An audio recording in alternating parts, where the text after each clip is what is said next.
Hello friend, आप लोगों का स्वागत है आपके अपने यूट्यूब चैनल पे। और जैसे कि आप लोग देख रहे हैं, नवरात्रि का समय चल रहा है और थोड़ी सी वीडियो बनाने में देरी हो गई है। उसके लिए हाथ जोड़ के क्षमा याचना चाहूँगा। और आज का हमारा टॉपिक रहेगा कि सवारी क्यों नहीं आती खुल के। सवारी आती है पर बोलती नहीं है, सवारी आती है पर खुल के नहीं आती, सवारी आती है पर वचन पूरे नहीं होते। तो ये सब चक्कर है, क्यों है, क्या है, कैसे नहीं है। देखिए, नवरात्रि का समय है, बहुत से भाई बहन हैं, साधक हैं, साधिकाएं हैं जो माँ काली की पूजा करते हैं। ठीक है, तो जो माँ काली की पूजा करते हैं वो विधि विधान है उनका, फिर भी उन पे जो विधि विधान शुरू से करते आ रहे हैं, तो फिर भी माँ उनसे प्रसन्न नहीं होती। क्यों उनसे प्रसन्न नहीं होती, क्या कारण हो गए हैं, क्या वजह है जो माँ रुष्ट हो गई है, या माँ दर्शन नहीं दे रही, माँ की सवारी नहीं आ रही है आपके ऊपर।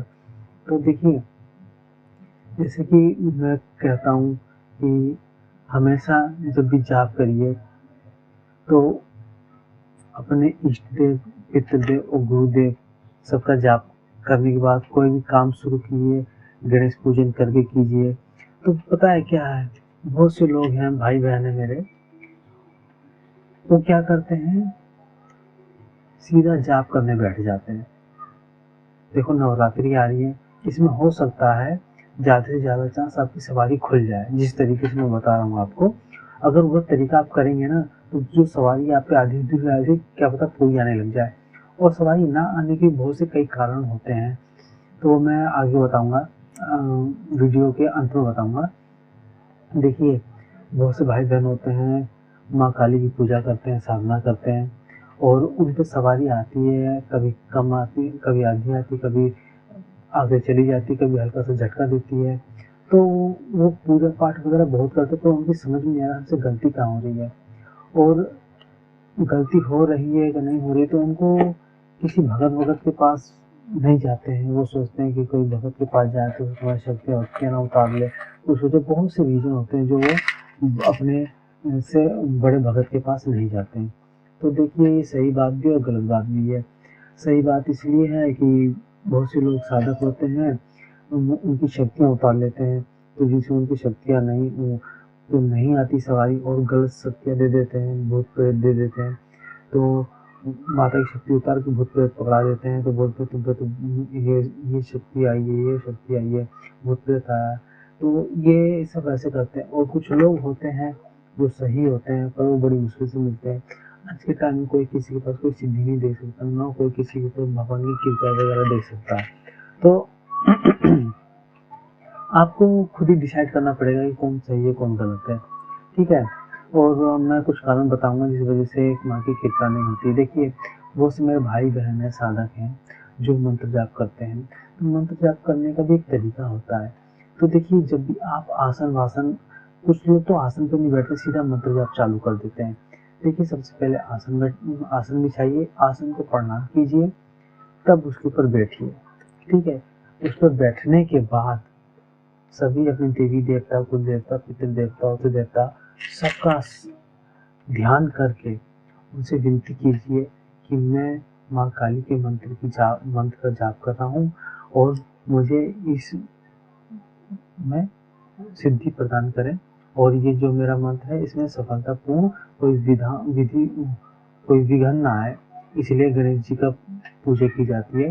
तो ये सब करने के बाद आपको मंत्र जाप करना है, और मंत्र जाप करने के बाद सीधा आप उठ जाते हैं, आपको उठना भी नहीं है। मंत्र जाप करने के बाद जो आपकी माला है वो अपने गले में पहन लीजिए। पहनने के बाद 10 मिनट 15 मिनट उसी आसन पर बैठ के माँ का ध्यान कीजिए मन ही मन में, और माता की मूर्ति या माता का फोटो वोटो हो उसका ध्यान कीजिए। माता का चित्र को देखने की कोशिश कीजिए, आंख बंद करके अपने ध्यान में। वो करेंगे, उसके बाद माला को प्रणाम करके मंदिर में रख दीजिए, और आसन से उठने के बाद आसन को भी प्रणाम करना है, तब जाके आसन से उठना है। तो ये हो गया। ठीक है, और दूसरी गलती ये होती है लोग सीधा जाते हैं माता के मंत्र का जाप करने लग जाते हैं, ना अपने इष्ट को देते हैं भोग, ना अपने पितरों को देते हैं। तो देखिए जो पितृ लोग होते हैं ना, वो घर की रक्षा करते हैं, घर के द्वार पे खड़े रहते हैं। तो वो भी कहते हैं हमारी पूजा तो कर नहीं रहा, हमें तो कुछ भोग दे नहीं रहा, दूसरी शक्तियों को दे रहा है। दूसरी शक्ति आती है, उनको वो घर से ही लौटा देते हैं, आपके घर के अंदर प्रवेश भी नहीं करने देते हैं। तो कुछ गलतियाँ ये होती हैं। फिर एक गलती ये होती है, जो आपके स्थान देवता होते हैं यूपी बिहार में, जैसे डी बाबा होते हैं, ये कहते हैं, और भैरव होते हैं जो नगर के रक्षक होते हैं, तो उनका भी भोग दिया जाता है। जब उनका वो प्रसन्न नहीं होंगे, आपसे रुष्ट होंगे, तो जिस शक्ति की आप उपासना कर रहे हैं उनको उस क्षेत्र में घुसने ही नहीं देंगे।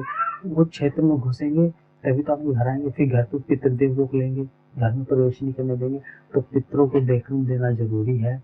और पितरों के बाद में हो गए भैरव, भैरव को देना जरूरी है। ठीक है। फिर रह गया उनके साथ जो शक्तियाँ चलती हैं, बाबा हनुमान जी और भैरव जी माँ काली के साथ चलती हैं, तो उनका भी भोग देना जरूरी है आपको।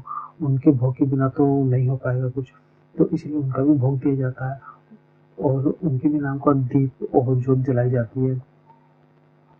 तो ये भी करना जरूरी होता है।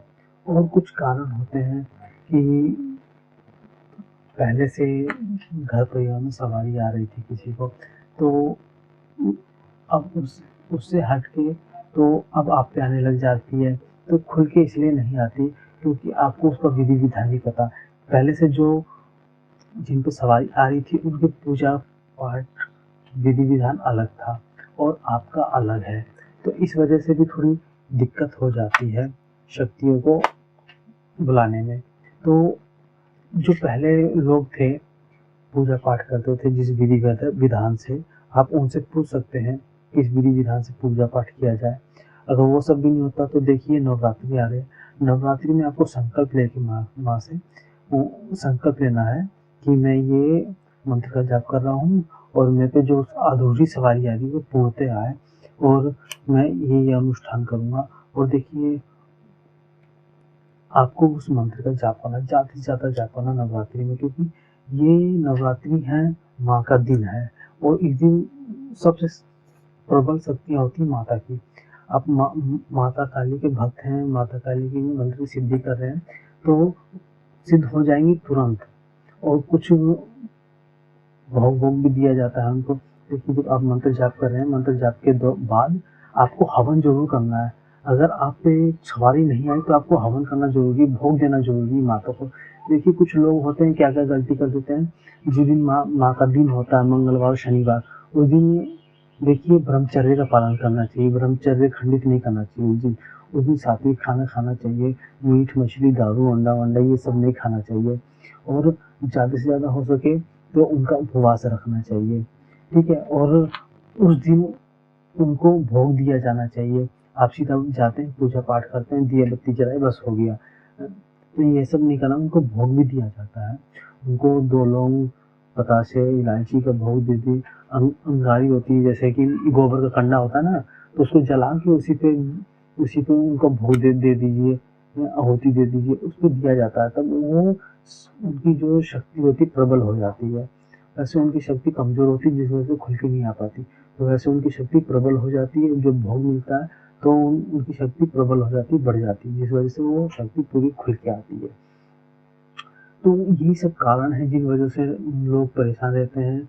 और देखिए मेन बात होता है शक्ति ना आने का और भी, जैसे कि आप झूठ वगैरह बोलते हैं, कुछ गलत कार्य करते हैं, तो इस वजह से भी शक्ति रुष्ट हो जाती है, नहीं आती है।